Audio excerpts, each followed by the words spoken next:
नमस्कार समाज टिके ध्यान दियंतु जदि आपण सतरे सफलता चाहूथांती तेबे मन रखंतु जे एथिपाई कौनसी सहज रास्ता पथ नाही।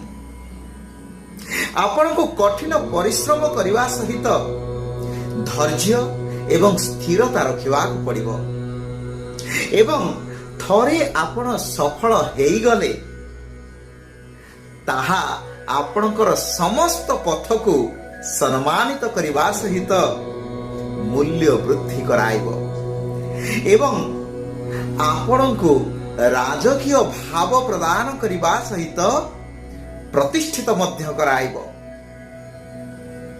यह को बुझिबा सहज करबा टिके कष्ट आपण मन कले निश्चित पारिबे। यह को बुझंतु एवं आगको बढ़ंतु। धन्यवाद।